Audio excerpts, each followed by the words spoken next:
Bom, gente, boa tarde. Eu quero agradecer a todos os presentes. É com muito prazer que eu vou fazer a apresentação dessa mesa. Aliás, são duas mesas que nós vamos realizar hoje. Na verdade, é um evento, né? É um evento que na verdade, encerrando uma exposição que está aqui na biblioteca do IFISH, na Biblioteca Ottaviani, uma exposição intitulada Moçambique, Independência e Nação, no acervo do AEL. Essa exposição estará na biblioteca até amanhã, dia 10/9, está desde o dia 1º de agosto, e antes disso ela esteve no arquivo Edgar Leuenroth, no AEL, entre os dias 13 a 28 de junho de 2019, agora. A proposta desse evento é falar sobre essa exposição, né, que está encerrando amanhã, contar um pouco a história dessa exposição, contar o que é que ela, como é que ela foi feita, né, como é que ela foi pensada, os seus desdobramentos, né, num primeiro momento, numa primeira mesa, e numa segunda mesa a gente vai tratar aqui de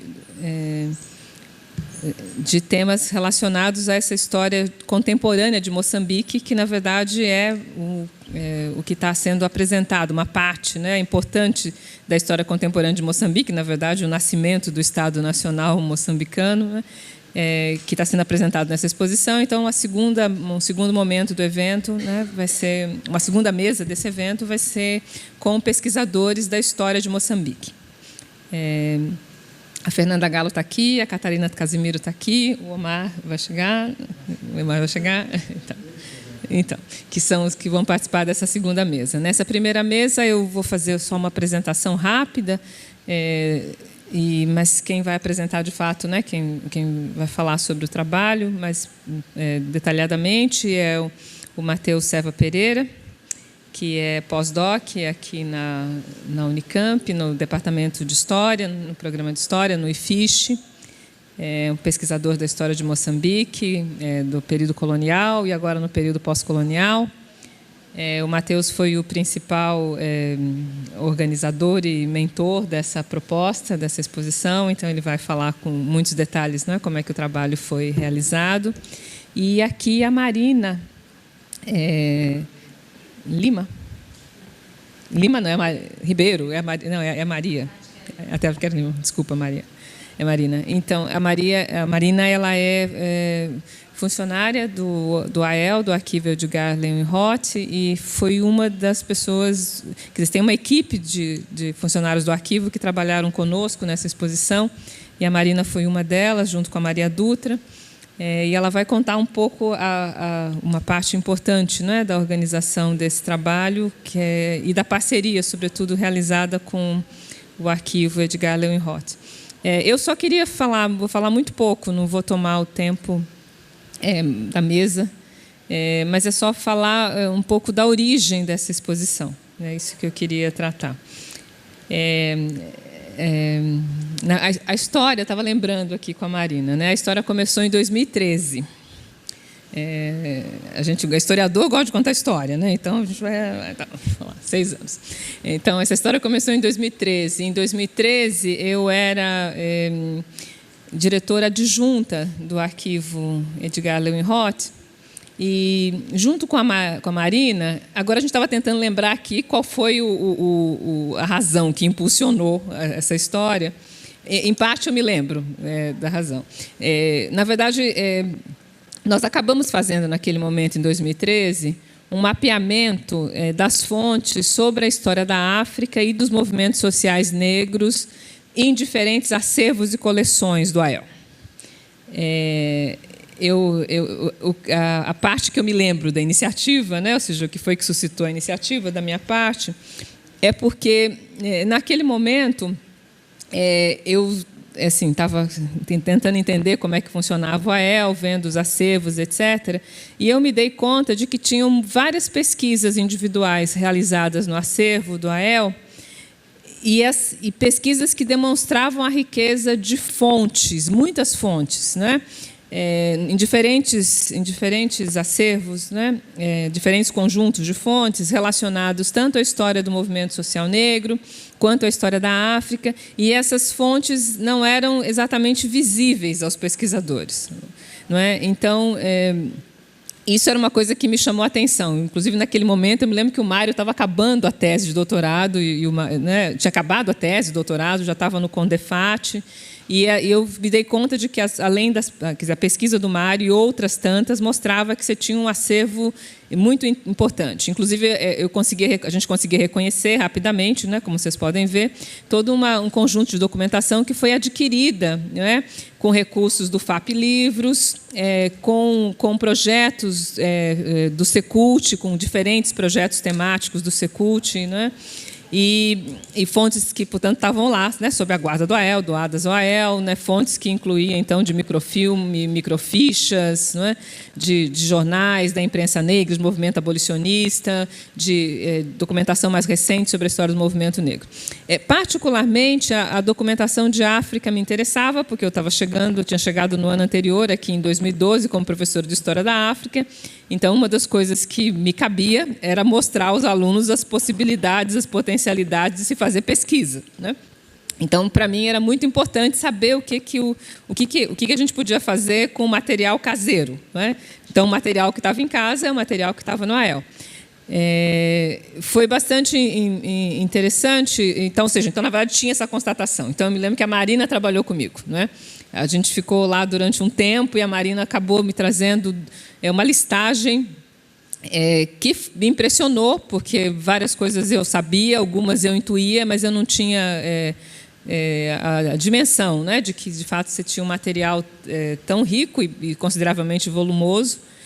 E foi isso que me impulsionou, naquele momento, a fazer um projeto que eu intitulei Fontes para a História da África no acervo do Arquivo Edgar Roth, Repertório Documental, de 1717 a 1972. Para vocês terem uma ideia da extensão. A extensão cronológica, na verdade, tinha a ver com a variedade, mas também com o volume do material.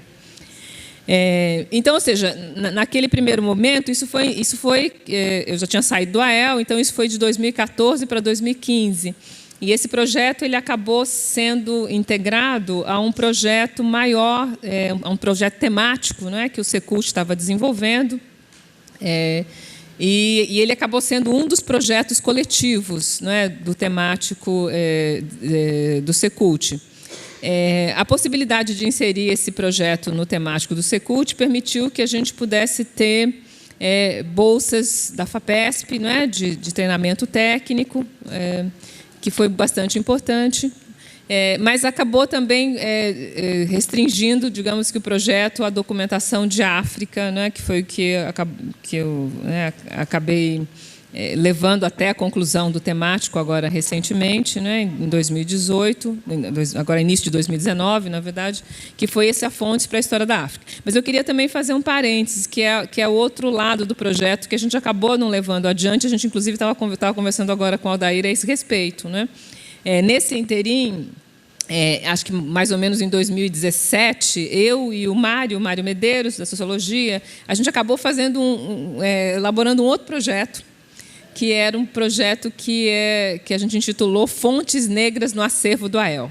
Então, a ideia desse projeto com o Mário era um pouco dar conta da documentação que eu tinha deixado de lado nesse projeto Fontes para a História da África no Acervo do AEL. Esse projeto de 2017, a gente contou com auxílio, a gente também contou com bolsas, nesse caso com bolsas da Unicamp. A gente teve 2 bolsas SAI e uma bolsa de PIBIC, não é? E aí eu queria lembrar esse parênteses, até porque esse grupo, não é, que foi o grupo de estudantes que tiveram vinculados a esse projeto Fontes Negras, teve uma participação muito importante no resultado aqui, não é, que vai ser essa documentação apresentada na exposição. A Flávia Teles e a Tatiana Lima, que são das Ciências Sociais, e a Sabrina Agnello, não é, que é uma aluna da História, que já se formou, elas então ingressaram, né, nesse projeto SAI. Na verdade, ficou Fontes Negras e Africanas no acervo do AEL. Foi isso. O combinado que eu fiz com o Mário era para não abandonar a África, porque sempre que possível eu ia coletar material também. Enfim, esse grupo, eu tinha começado um trabalho então anterior e que a Sabrina deu continuidade com as fontes, vamos chamar as fontes de África mais antigas. Essa que aparece aqui de 1711 e tal, porque tem a ver, na verdade, com um conjunto de microfilmas e microfichas adquiridas pelo AEL, adquiridas com recursos do FAP Livros, né? E que compunha documentação de viajantes, né, na África Meridional, e documentação variada, inclusive documentação diplomática sobre vários países africanos, etc. Mas esse grupo novo que começou, essa equipe nova, né, sobretudo com a Flávia e com a Tatiane, começou a trabalhar com os acervos mais recentes, né? E foi nesse momento em que a gente, pelo interesse também do Mário de sociólogo, a gente começou a se interessar muito pelo acervo do Luiz Carlos Prestes, não é? Porque a gente tinha descoberto o interesse do Luiz Carlos Prestes pelos movimentos sociais negros, mas especialmente pelas independências dos países africanos. Então, a descoberta do acervo do Luiz Carlos Prestes nos chamou a atenção logo em seguida para o acervo do Teatro Oficina.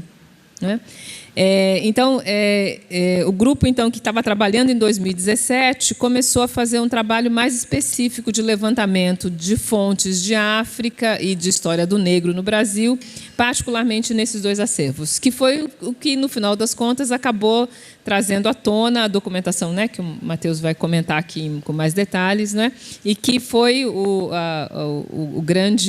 a nossa grande descoberta e o que impulsionou, na verdade, né, o interesse de organizar essa exposição que vocês estão vendo aqui. Ou seja, o material fundamental, né, que compõe a exposição é justamente o material que vem do levantamento, quer dizer, não exclusivamente, né, mas, ou seja, substancialmente, é o levantamento desses dois acervos.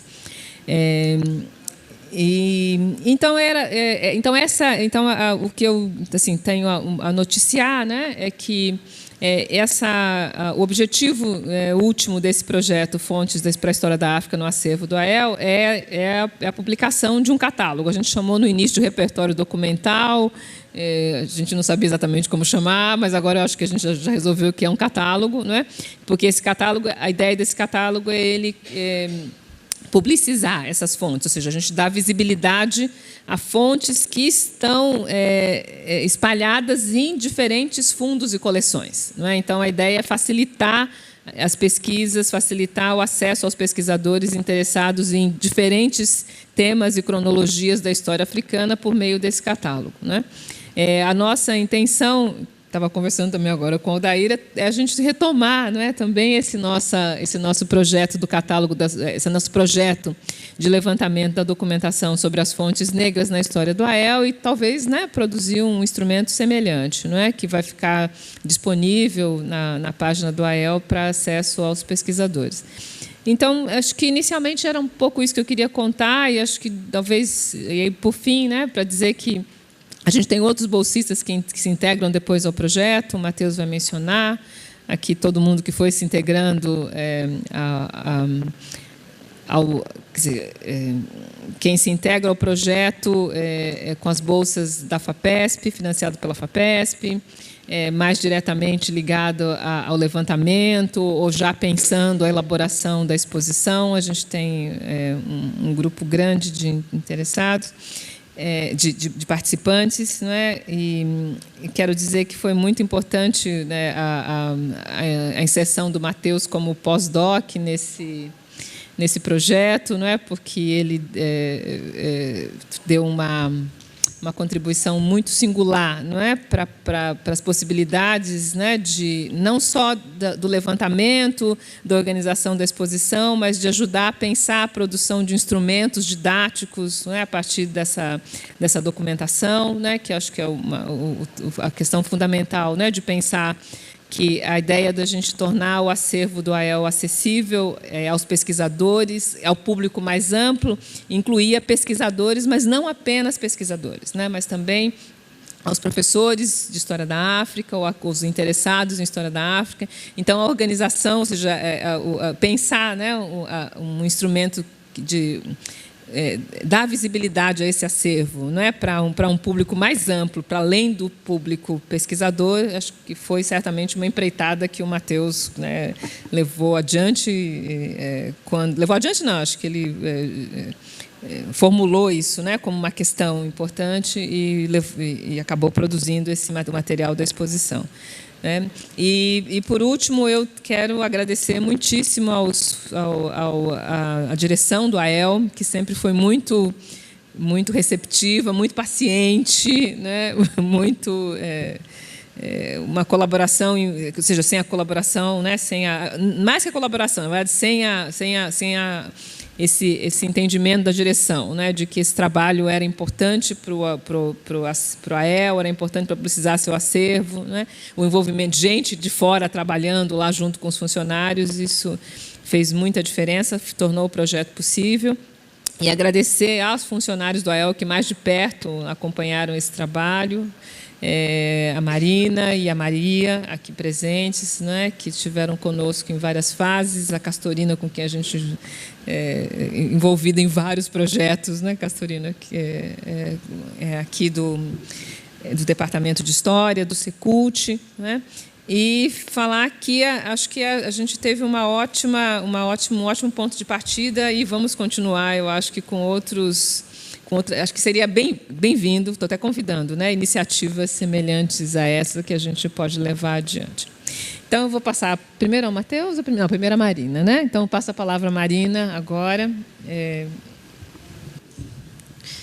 Boa tarde, quase boa noite. Primeiro, a gente fez uma... eu construí toda essa fala com a Maria e a Castorina, né? A difusão no AEL, são duas funcionárias e a supervisão que também cuida de outro setor, que é a preservação. Elas estão aqui e, apesar de não estarem na mesa, elas compõem a fala. Então, qualquer coisa, vocês levantam o dedinho e complementam ou corrigem. A gente achou que ser uma pessoa só poderia ser mais dinâmico. Então, queria agradecer o convite, acho que é muito importante.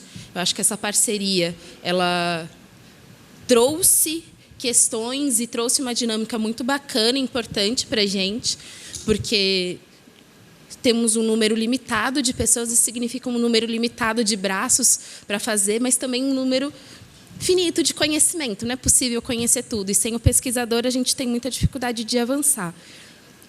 Só para eu entender para quem eu estou falando, eu gostaria de saber quem aqui já fez uma visita guiada no AEL. Pesquisa no AEL? Tá. Então, eu vou fazer uma apresentação um contexto super rápido para a gente apresentar, porque quem fez a visita, a gente faz toda a apresentação do histórico. Basicamente, o AEL ele tem o nome de Arquivo Edgar Lenroth, porque ele iniciou a partir do arquivo do Edgar, que era um militante anarquista no início do século passado, que ficou conhecido como guardião da memória operária, porque ele entendia que era importante ter um acervo que contasse a história para que os trabalhadores pudessem contar e fazer as suas narrativas a partir dos seus próprios relatos. Ele morreu na década de 60, então o arquivo ele foi comprado no período da ditadura, num projeto FAPESP, assinado pelos professores Paulo Sérgio Pinheiro e Michael Hall. Então, isso para que ela não se perdesse por conta da ditadura. Então, por que eu trago isso como referência, mesmo que vocês já ouviram isso algumas vezes? Porque é fundamental que a gente entenda que o arquivo ele nasceu com o propósito de salvaguardar documentos subversivos, para permitir que os trabalhadores e as classes oprimidas tivessem condições de reconstruir as suas narrativas depois de um período tão difícil e tão trágico de censura, a partir dos seus escritos, dos seus conhecimentos, dos seus acúmulos. Então, o AEL tem essa missão, ele surgiu para isso. E mesmo expandindo as temáticas e com outros conjuntos documentais, sempre foi muito nesse sentido, né? Se ampliou as temáticas, como até por demanda dos departamentos aqui, nas pesquisas, mas também por um entendimento que se traz na Constituição de 88 da memória como um direito social e um direito humano. E aí existe um entendimento que é um direito para todos e não só para quem tem o poder e quem pode guardar essa documentação. Então, a instituição pública que recebe, resguarda, salvaguarda esses documentos também precisa ser respeitada dentro da academia, mas também como um pilar social para defender a memória. Então, como vocês já conhecem essa narrativa, eu pulo uma página inteira. Ótimo, não. Era uma página para falar isso. E, entrando um pouco mais nessa questão da exposição, acho que isso é muito importante. Para a difusão, o que culmina nessa exposição, ela inicia naquele primeiro levantamento que a gente estava falando e com alguns questionamentos que surgiram naquele momento. A gente tinha feito uma agenda, nem tinha falado isso, sobre de 40 anos do AEL, e aí a gente pensando em recortes de imagens sobre negros que a gente tinha, e também houve um questionamento muito forte sobre que negro que o AEL tem, né? Sempre vinculado à questão da escravidão, da submissão, e a gente começou a fusionar e a trazer mais essas referências e se preocupar mais com isso. Nesse sentido, a participação da Lucilene foi fundamental, mas também do Mário, que antes era técnico do Condefá, sempre próximo, porque ele sempre foi uma pessoa muito próxima do AEL desde a graduação. Vários projetos lá tem o nome dele, é impressionante. E então você tem uma pressão, parte da instituição, mas parte também de quem ela se relaciona. E isso vai maturando, alguns tempos para, outros recomeça. Mas é interessante que, quando a gente vê que a listagem prévia, que é além dos conjuntos documentais que a gente tem, especificamente sobre isso, algumas coisas dispersam em outros conjuntos, porque no AEL a gente tem mais de 130 conjuntos documentais. Assim, é bastante o acervo, são 4.000 prateleiras de documentos, 4.000 metros lineares de documento, 13.000 títulos de periódico, é um acervo, de fato, massivo. E o acervo sobre a África, e o movimento negro também, ele acabava tendo pouquíssima visibilidade. Nesse levantamento, a gente percebeu coisas fundamentais, por exemplo, temos muitos documentos sobre isso, e documentos muito ricos, mas a gente tem pouca visibilidade. E acho que essa questão que é fundamental, que a gente vai se debruçar um pouco aqui, porque é basicamente para isso que serve a difusão, para dar visibilidade. Mas, antes disso, só para citar rapidamente os acervos sobre a África específica que a gente vai ter, a gente tem Peter Fry, com muitos livros sobre a África, que ainda está em processo de catalogação, mas já estão disponíveis. Abdurrahman Family Papers, que são microfilmes. Africa Research, Anti-Slavery Collection, arquivos diplomáticos sobre países africanos, Interview Collection by Robert Alexander Papers, To Cape of Good Hope, Haklut Society.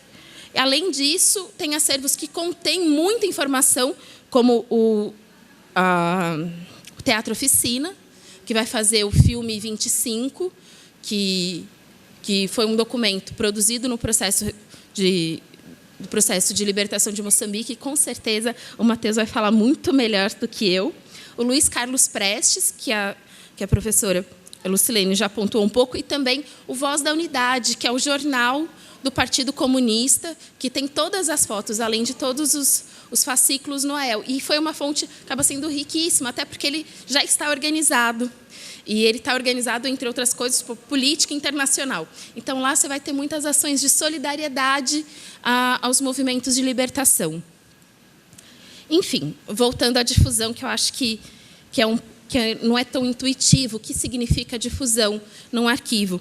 E aí eu acho que uma das coisas que é interessante, a gente pegou uma citação do relatório final da ANPU de 2012, falando sobre, eles fizeram um documento sobre o perfil dos historiadores atuantes em arquivos.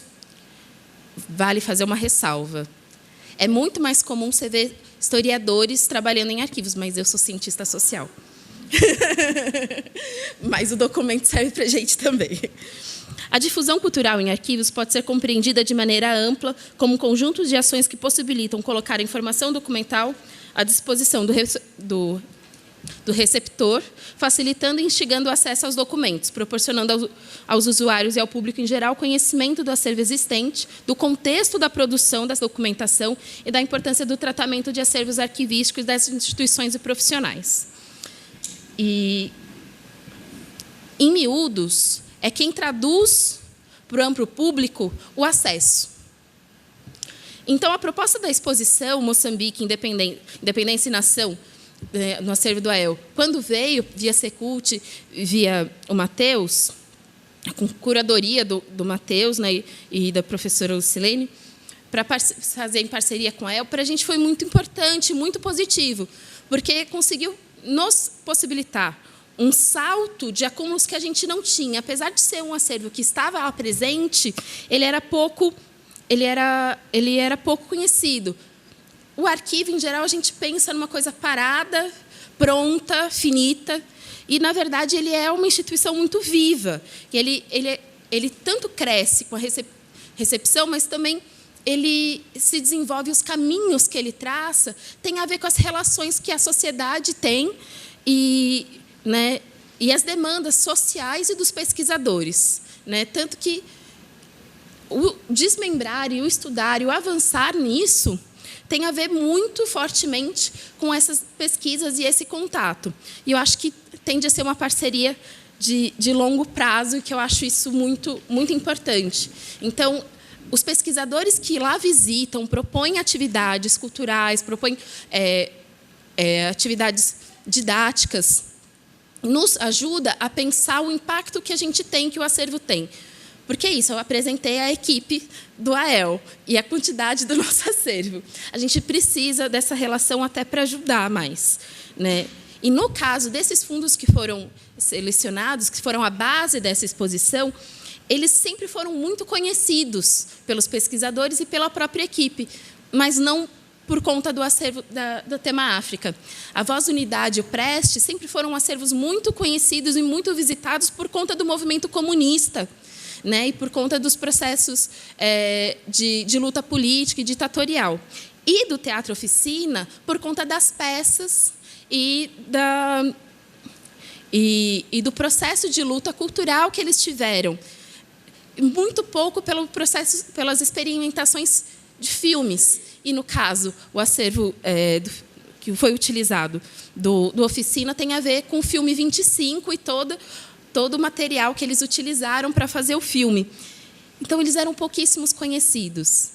E descobrimos, por exemplo, que o filme 25 que a gente tem é raríssimo, porque o original, que estava em Moçambique, foi deteriorado, pegou fogo com a instituição. Então, é um acervo que você tem em pouquíssimos lugares. E é isso, a provocação da equipe ela ajuda, e a provocação dos pesquisadores facilita e ajuda. Mas, como também são acervos conhecidos, acredito que a gente, como equipe, conseguiu instrumentalizar e auxiliar apontando o contexto da documentação. Porque isso também não é tão intuitivo. Se fosse, a gente não precisava de técnicos lá.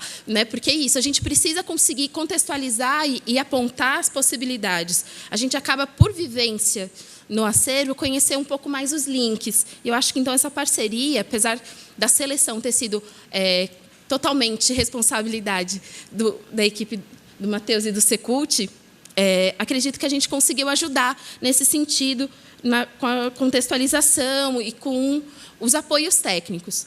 Mas não vou dizer que tudo são flores, porque não são.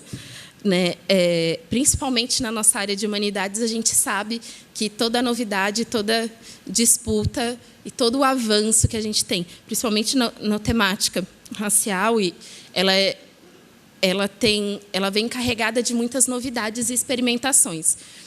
Algumas dificuldades que são um pouco inerentes, mas pouco perceptíveis para os pesquisadores no âmbito da difusão é, por exemplo, a questão do direito autoral. Principalmente quando você tem acervos que são do âmbito cultural, jornalístico e de fotógrafos profissionais. Porque a monetarização desse acesso é uma renda para eles.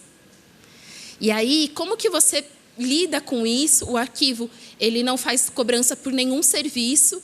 Então, é muito difícil você conseguir dispor verba para pagar direitos autorais, etc. No caso da exposição, isso teve uma implicação que só o Teatro Oficina, apesar da gente ter uma relação muito positiva, foram 3 meses para eles aprovarem a utilização em meio online, em meio digital do acervo. Porque eles costumam cobrar para a gente. Eles não cobraram, mas foi um processo longo, até porque eles estavam remontando a peça, o Roda Viva. Então, tudo... E eles são o Teatro Oficina. Quem não conhece, vá conhecer e vocês vão entender o tempo. Então, e outra coisa que acho que é muito importante ressaltar do pós-doc, que foi uma parceria fundamental, porque possibilitou uma verba que a gente não costuma ter. Então, em geral, quando a gente faz as atividades, a gente vai na cara, na coragem, na raça, pires na mão, estabelecendo parcerias. E, nesse caso, como ele estava previsto, na proposição do Matheus para o pós-doc, isso nos deu um fôlego, uma tranquilidade para lidar com isso. Vocês olharam a exposição, a plotagem, muita alta qualidade. Então, isso tudo vai ser afetado quando se discute pesquisa. A difusão científica também. E outra coisa, os desafios importantes que os pesquisadores nos trazem, que são as ferramentas.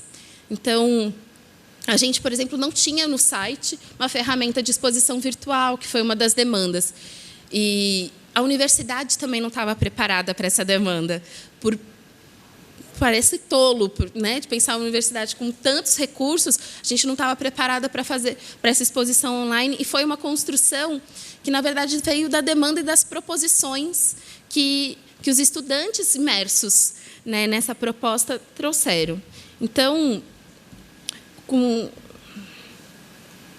e eu acho que vale lembrar que isso é um desafio dos arquivos e da arquivística em geral. São as ferramentas do online e à distância, como não perder a qualidade do arquivo numa documentação que estaria disposta para fora, e como fazer essa interação com as pessoas com cada vez menos mobilidades ou com menos disposições de mobilidade. Achar que está tudo muito próximo.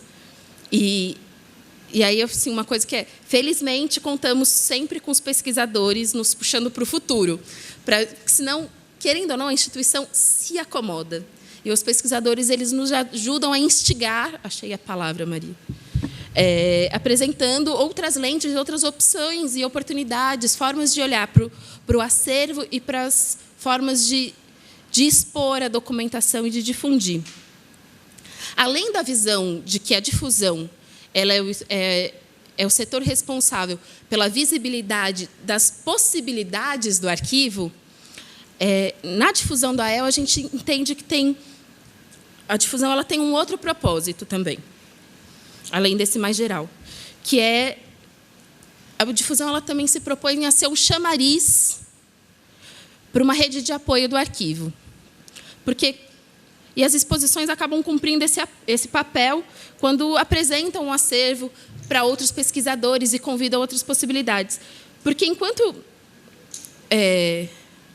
a exposição... Esse acervo é muito delicado. Ele vai estar sempre em risco. Não é só pela conjuntura atual. Ele é a gente brinca, eu e a Maria, que assim, é o acervo dos feios, sujos e malvados. Então, para ele manter-se ativo e vivo, a gente precisa que o pesquisador consulte. Ele precisa que tenha visibilidade, que tenha oxigênio, que traga novas possibilidades. E a gente precisa que eles tragam isso com a rede de apoio. A proteção do arquivo, a difusão desse arquivo, depende, sim, das instituições parceiras, dos pesquisadores, que são comprometidos com a pesquisa com referência social. Então, essa eu acho que é uma das principais vantagens desse processo. Assim, mostrar que é possível fazer redes e ocupar o arquivo para além do cotidiano dele. E uma coisa que eu acho que vale muito a pena ressaltar, que eu acho que é uma experiência que a gente teve fascinante e ótima com relação a essa exposição específica é que o período que ele ficou no AEL, a gente recebeu diversas escolas de ensino médio e também a UPA. E a gente percebeu que foi a primeira vez que a grande parte desses alunos tiveram contato com a história da África. Mesmo tendo aprovado em lei, isso não se concretiza muitas vezes. Você tem poucos recursos. E o fato da exposição estar lá sempre provocava essa questão. Então, bem na entrada, a apresentação do AEL era a apresentação do processo de independência de Moçambique. E isso gerou muito fascínio também para os professores que acompanharam as turmas. E eu acho que, além dos alunos, eu acho que os professores que ficaram muito encantados. Isso faz com que a gente ajuda o AEL a cumprir um papel social de proporcionar aos professores da rede acesso a conteúdos, a contextos, e também aos pesquisadores, porque você fala assim, não, foi feito por fulano, né? Então, isso é uma das coisas que eu acho que é mais interessante na difusão, que é apresentar pessoas e se apoiar nas pessoas que querem trabalhar junto. Então, para finalizar, eu queria pontuar assim, que é isso, assim, a nossa visão de difusão, essa exposição ela foi fundamental para essa temática, que a gente não tinha, de fato, condições sozinhos de dar conta, apesar de ser nossa tarefa, né, enquanto difusão, a gente entender que porque ninguém dá conta de tudo. Mas é isso, essa exposição foi feita principalmente em parceria com a AEL, isso faz todo sentido dentro do arquivo,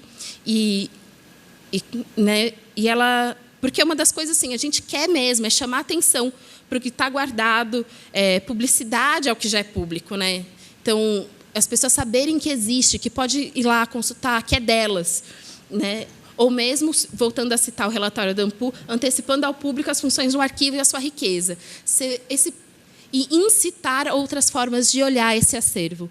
Então, mais uma vez, queria agradecer ao convite, mas, acima de tudo, agradecer a proposta e a disposição, né, de ajudar a difundir o AEL e a trazer e a tornar o AEL um espaço vivo, dinâmico, em que os pesquisadores não vão lá simplesmente ler e conhecer o acervo, mas que também conseguem utilizar esse espaço para projetar suas pesquisas e o próprio acervo. Essas parcerias, para a gente, é fundamental. E é, de fato, revigorante ver que tem vida o arquivo, né? Então, até porque é as pessoas conhecendo que a gente consegue manter e sobreviver esse acervo. A gente sempre diz nas visitas, ninguém defende o que não conhece. Então, a gente agradece muito a parceria com vocês e queremos que ela se dê em ultramar ainda, porque... a gente entende que, em tempos sombrios, a rede precisa ser cada vez mais estreita entre nós, mas também de apoio mútuo, né? Então, e a gente entende que esse processo, mesmo que seja demandas, às vezes, que nos escapam, é fundamental para o arquivo continuar vivo, oxigenado e respondendo ao que a sociedade e a academia demandam, né? Isso faz ele crescer e ser importante. Obrigada.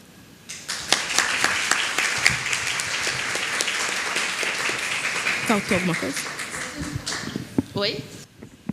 Gente, eu esqueci de fazer um agradecimento aqui à FAEPEX, porque a gente foi contemplado com um edital de extensão, e que foi muito importante para a gente conseguir montar a exposição tal qual ela está aí, a reprodução do material, o pagamento da programação visual. Então, como está gravando, eu tenho que deixar registrado aqui a Pró-Reitoria de Pesquisa e a FAEPEX, que nos contemplou com recursos no edital 2018. Isso é importante.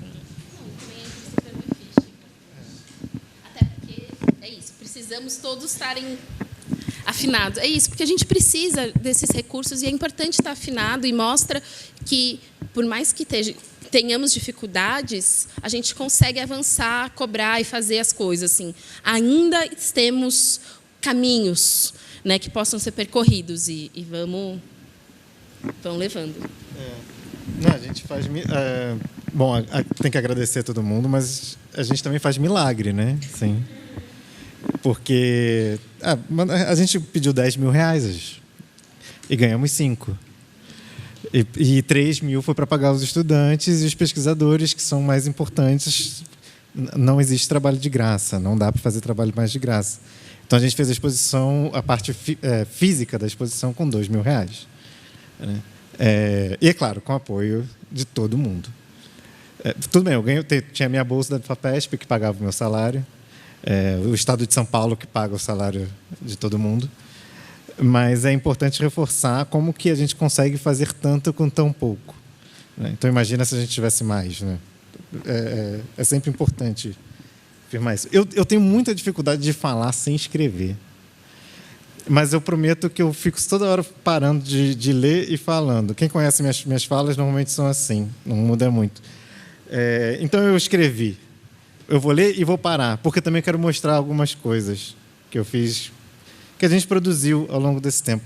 Mas é também porque a exposição é uma ponta, né? É o final de algo, quer dizer, é o final e o início de algo, mas que tem toda uma problematização, na verdade, teórica também por trás disso. Toda uma problematização de referências importantes para a gente sobre isso.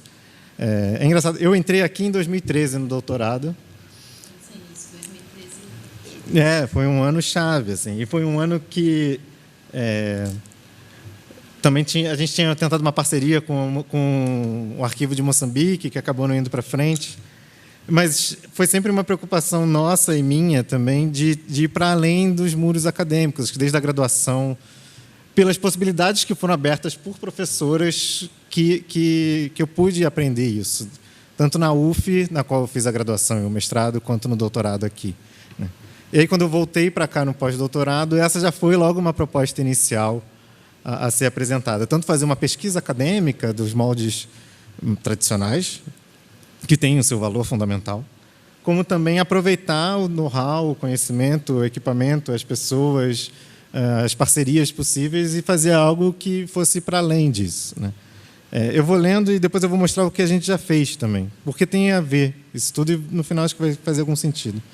Bom, os papéis documentais escritos e imagéticos armazenados em arquivos possuem uma função fundamental nas variadas possibilidades de ativação de um determinado tempo ou fato histórico, sobretudo quando associado a projetos nacionais. O arquivo, que a Marina já falou bastante, enquanto local de poder, é fundamentalmente um local de seleção que privilegia certos documentos, em detrimento de outros. Sua imbricada capacidade de atribuir status a formas e conteúdos específicos de documentos são promovedoras de uma importância ímpar na sua capacidade de legitimar ou de questionar, como que a gente faz hoje, o Estado. Não existe Estado sem arquivo. No entanto, a existência de arquivos constitui uma constante ameaça ao próprio Estado, ou às formas de poder que controlam o aparato estatal. Afinal, os arquivos são composições feitas por fragmentos, que, a partir de determinados critérios, podem ser reorganizados para contar variadas histórias. Os historiadores preocupados em escrever uma história vista de baixo, assim como aqueles que dedicaram, a partir dos anos 50 do século XX, em escrever uma história da África, a partir de um ponto de vista africano, conhecem muito bem as dificuldades de reconstruir o passado daqueles que não necessariamente produziram esses documentos.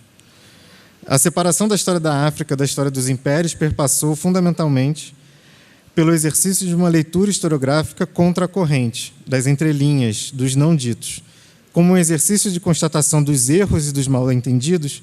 A reorganização dos arquivos coloniais em arquivos pós-coloniais necessariamente promoveu uma crítica aos saberes e poderes colonizadores europeus, que, com as suas lentes racistas e racializantes, distorceram, interferiram e dominaram as sociedades africanas, mas elas não foram capazes de silenciar essas sociedades.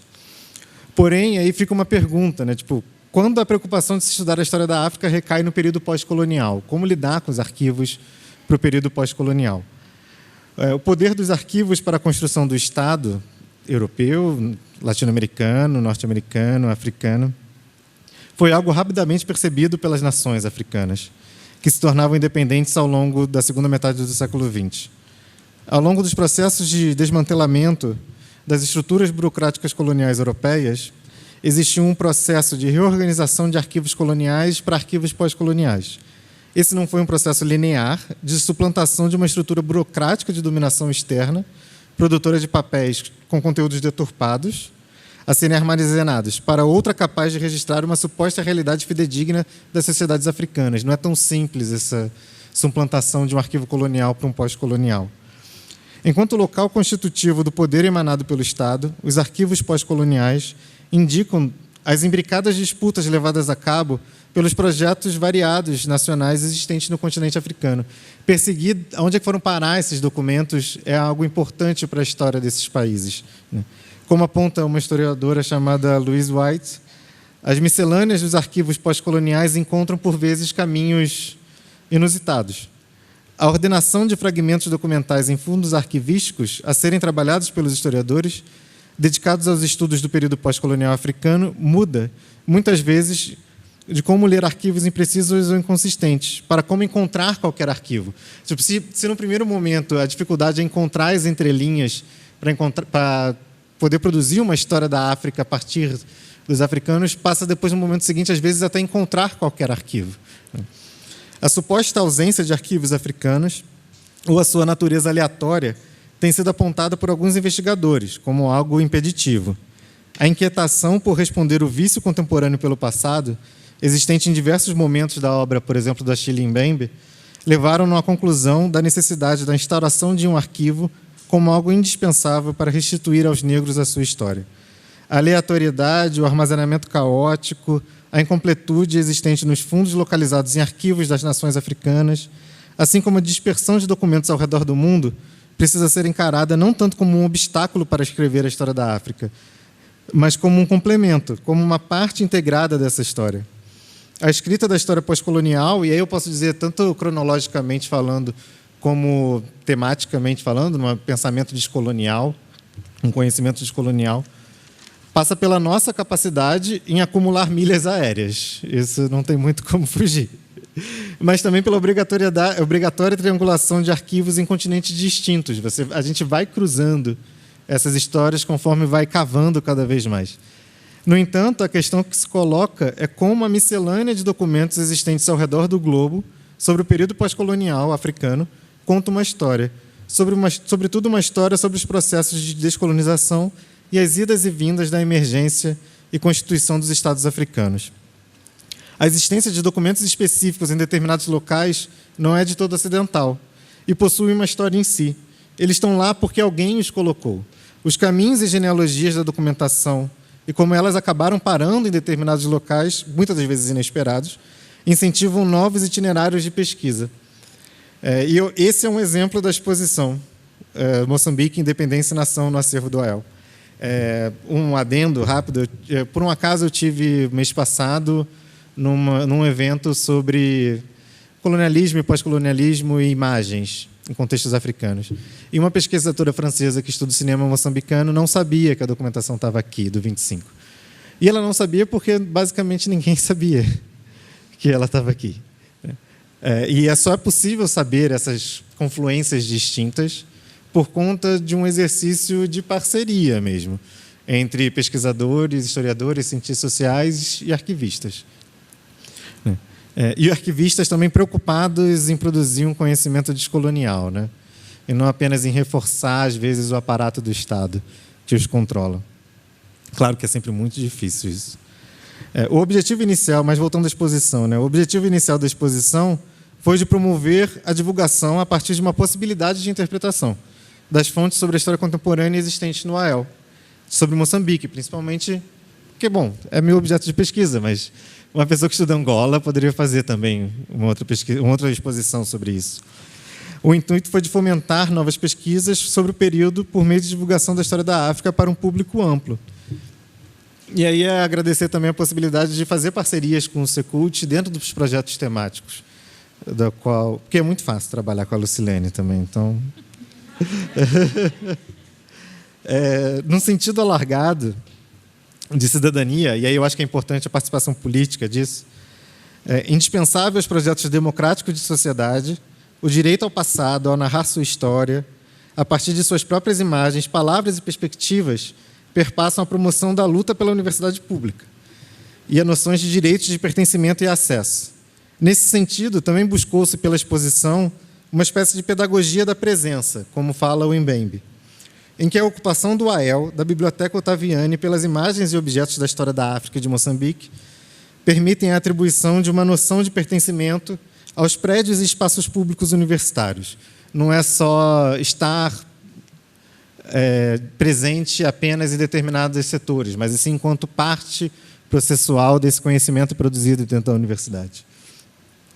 Posso dizer abertamente que organizar uma exposição também foi algo inédito para mim, eu nunca tinha feito isso. Unir a preocupação estética de apresentação do material sobre a guarda do AEL com uma narrativa historiográfica sólida sobre o passado moçambicano passou pela necessidade de encarar diferentes questões. A primeira delas é burocrática e financeira, como eu já disse. São algumas delas, mas que são superáveis, assim, não é nada impossível. Outra barreira também bastante difícil foi a de apresentar um conhecimento elaborado dentro da academia em um formato não necessariamente acadêmico. No meu caso, escrever um texto de, meia página sem nota de pé de página, para mim é um sofrimento. Então, é difícil, né? Valorizar esse tipo de produção científica também é fundamental. Tivemos sempre algumas preocupações teóricas, como o risco da atribuição de uma autoridade inequívoca das vozes africanas, a presunção de uma integridade intrínseca à história oral, como se essa documentação que a gente está apresentando não fosse tão válida quanto outras, e a negação de qualquer capacidade de encontrar nos arquivos informações úteis. Mais ou menos isso. E uma outra questão fundamental também, e aí essa é algo muito sensível, é de como lidar com as imagens de corpos de crianças, homens e mulheres colonizados no período pós-colonial que aparecem nesses documentos. Existe uma longa bibliografia que discute determinados padrões de reprodução imagética colonial dos corpos de homens e mulheres negros e africanos. Eu acho que não vem ao caso listar todas elas, mas assim, a mais comum é a da exotização e a sexualização, muitas das vezes comercializável em cartões postais. Tem a da cientificização de tipos raciais e aquela do corpo servil, que aparece anônimo no fundo de uma fotografia. É o trabalhador ou a trabalhadora, na maioria das vezes, não nomeado. E aí é um intuito pedagógico mesmo da exposição. Com esse intuito pedagógico, optamos por utilizar essa imagem. Assim, isso foi uma discussão, não é mero acaso, não é só porque a fotografia é bonita ou agrada em determinados aspectos, mas foi também um tema a ser discutido: qual seria a imagem para representar a exposição e qual seria a imagem que abriria a exposição. A preocupação em usar como principal imagem representativa da exposição uma criança carregando outra nas costas, em uma posição altiva, com um punho em riste, erguido para o céu, e em cima das ruínas da estátua. Isso é uma estátua, que está aparecendo aí. Uma estátua do passado colonizador português. É resultado do nosso esforço de subversão da subjugação da imagem do corpo africano produzida no período colonial. Esse reorganizar da representação imagética desse corpo ocorre tanto na intencionalidade original da produção da imagem, feita durante o 25, ou seja, já algo durante a construção do próprio arquivo, que é uma parte fundamental da nossa pesquisa, mas também como parte da nossa preocupação em potencializar esse passado em prol de um futuro descolonizado, livre e democrático. Esse futuro está também no material de divulgação da exposição. A ideia era permitir que isso pudesse ser, moldurado, a pessoa faz o que quiser com ele. Então, de um lado tem os textos e do outro lado tem a imagem. E foi feita também uma composição com as imagens da exposição, feita pelo pessoal daqui da gráfica do IFIS. Mais um agradecimento, que não existiria sem eles. Esse futuro de democrático, descolonizado e livre, no caso brasileiro, passa pela obrigatoriedade de produção e disponibilização de ferramentas capazes de promover a aplicabilidade da Lei 10.639, que hoje em dia é 11.645, de estudo da cultura afro-brasileira, africana e indígena. A maioria dos professores que lecionam História na educação básica e fundamental no Brasil não tiveram ou tiveram muito pouco de História da África em suas formações. Eu entrei na UF em 2004, já tinha professores que estudavam, professoras principalmente, como a Marisa Soares, a Hebe Matos, a Marta Brito, que estudavam cultura afro-brasileira, mas não tinha nenhum professor específico de história da África. O Marcelo Bittencourt, que foi o primeiro, entrou em 2005 na UF, por exemplo. Então, é algo relativamente recente. Bom, a Lucilene entrou em 2012 aqui, né? Então, ou seja, para ter formação de profissionais e professores disso, é preciso ter tempo, né? Tem que ter pelo menos 4 anos para formar um número mínimo de turmas. O que é, bom, a gente sabe como é que funciona.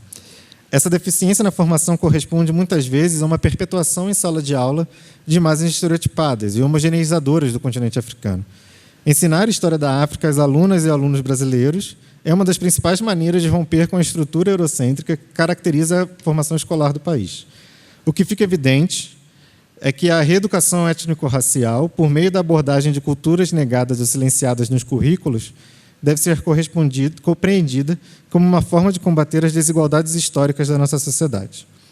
Nesse sentido, no âmbito da promoção de materiais escolares capazes de auxiliar professoras e professores, nosso próximo passo vai ser o de disponibilizar, por meio de um site que está sendo feito agora em parceria com a informática do IFIS, uma versão online da exposição. Essa é a versão online. Ela já está online, na verdade, dá para ter acesso. Não está finalizada, mas já está tudo aqui. E qualquer pessoa pode usar os textos e baixar as imagens. Na verdade, assim, tem algum... Bom, por questões financeiras, a gente não conseguiu simplesmente reproduzir todas as imagens, né? Imprimir, custa caro. Então, tem muitas das imagens que a gente fez... Eu não me lembro o número exato de imagens que foram selecionadas, é muito grande. E aí a gente fez uma seleção para ser feita na exposição física e uma outra seleção maior de imagens para a exposição virtual. Acho que em torno de 28 a 30. Que foram para a exposição física e para a exposição virtual são cerca de 50. E aí elas já estão disponíveis online, a gente ainda falta... Vocês vão ver. Bom, sou eu que estou fazendo a alimentação disso. Eu não sei programação, né? Então... Às vezes fica meio torto, falta padronizar, tem que botar em melhores formatações. Mas isso tudo já está online e já pode ser acessado online. Cartazes, imagens, os textos da própria exposição. E a versão online, não só a versão online, mas essa seria um dos produtos desse nosso esforço e nosso trabalho em parceria com a EL e com professores. A outra são alguns produtos além disso. Uma delas é a playlist, que já está disponível online, tem um link, está no... Ih, gente, eu entrei sem querer aqui. Enfim, está no Spotify. É só clicar e aí entra. Foi feita por mim, em parceria com o doutorando de História na UF, Alexandre Reis, o doutor em Etnomusicologia, Matheus Berger, aqui pela Unicamp, e a doutora Amanda Palomo Alves, em História da UF. Todos, de alguma maneira, estudam música em diferentes contextos africanos. E aí, na verdade, é algo que a gente percebe que existe informações online para serem consultadas, mas, às vezes, a dificuldade é ter uma curadoria que permita um determinado acesso a isso. A outra coisa, e aí é algo que não está ainda disponível online, mas porque a gente ainda está pensando em como é que vai fazer, são planos de aula. A partir dessa documentação, e, na verdade, acrescentando outras coisas, nós construímos, na verdade, eu, Guilherme Silva, Jéssica Cristina Rosa e Thalita Favrin de Souza, produzimos 2 planos de aula. Os 2 planos de aula surgiram a partir das demandas deles, que, ao participarem ativamente da organização da exposição, apontaram questões que sentiram falta de serem trabalhadas nessa exposição. Por questões de tempo, financiamento, objetivo, enfim, não dava para abordar tudo. Então, a gente colocou outras opções para isso, né? A exposição não morre só nela, ela cria outras coisas. Uma delas na verdade, a gente ainda não sabe como vai... A gente provavelmente vai colocar links para os professores baixarem em PDF, porque colocar aqui nessa página trava a página, porque é muito grande.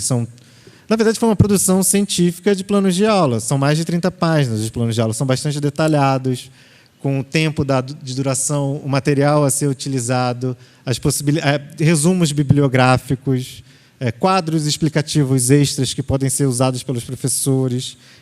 A primeira delas se chama... A primeira aula está aqui, Nacionalismos no Plural, a Construção da Nação em Contextos Africanos, que é voltada para o 8º ano do ensino fundamental, mas que basicamente é para discutir a ideia de nacionalismo para além da ideia europeia ou latino-americana de nação. Então, é mostrar outros exemplos possíveis e, sobretudo, a partir da documentação que a gente recolheu. A gente tentou, às vezes, juntar com o Brasil, por exemplo, com esses boxes explicativos de temas extras. Tem a ideia de exercícios que os professores podem aplicar para os seus alunos, e por aí. E aí, algumas imagens, algumas que, inclusive, não estão nem na exposição virtual, nem na física, para serem utilizadas. Essa, por exemplo, essa também, da morte do Samora Machel, a bandeira de Moçambique, enfim. Essa é a primeira dessas. O outro plano de aula, e aí dialoga com a fala da Catarina, que vai vir de tarde, tem o título de Mulheres na Luta de Independência.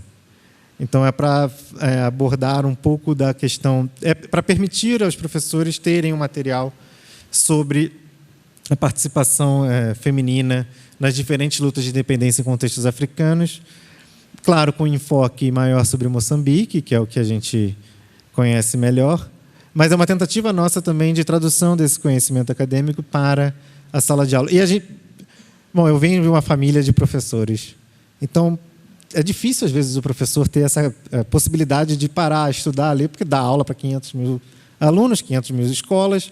Então, ter esse material, um material bem detalhado, bem feito, facilita muito esse trabalho. É isso. E, por último, é só agradecer a todo mundo e força. Obrigado. Deixa eu desligar. Mas, se vocês tiverem alguma pergunta, a gente está aberto a responder, sabe? Se alguém tiver alguma pergunta também, porque se não tiver, a gente muda. Eu só queria pontuar uma coisa que eu acho que depois que você fala, você percebe todas as lacunas que você deixou, né? Mas uma exposição, quando você fala na difusão de um arquivo, ela não tem o objetivo de findar o assunto. Ela tem que ser um convite, porque é isso, são pequenos chamariz, não é um quadro na parede que ele pode ser concluso naquela estética, naquele detalhe. A exposição, ela tem que necessariamente trazer esse roteiro, e esse é um dos principais desafios quando você fala de exposição de acervos. Além disso, uma coisa que aconteceu, e eu tinha me esquecido, durante a exposição Está Lá no AEL, teve o furacão em Moçambique. E a gente acabou sendo muito visitado por pessoas que estavam sendo acionadas pelas campanhas de solidariedade para conhecer. E nessa, a biblioteca do IG também chegou a pedir para que a exposição fosse para lá depois. Eu acho que E nos ajudou a proporcionar também, a divulgar a campanha de solidariedade. Eu acho que são coisas que às vezes passa batido, mas fazem muita diferença na humanidade da universidade, assim, no caráter humano. Bom, então acho que nós encerramos essa primeira mesa a gente continua conversando. Acho que o Matheus fica para compor a segunda, convidar a Catarina e a Fernanda. Eu e Marina, deixamos essa mesa e continuamos na plateia conversando. Obrigada.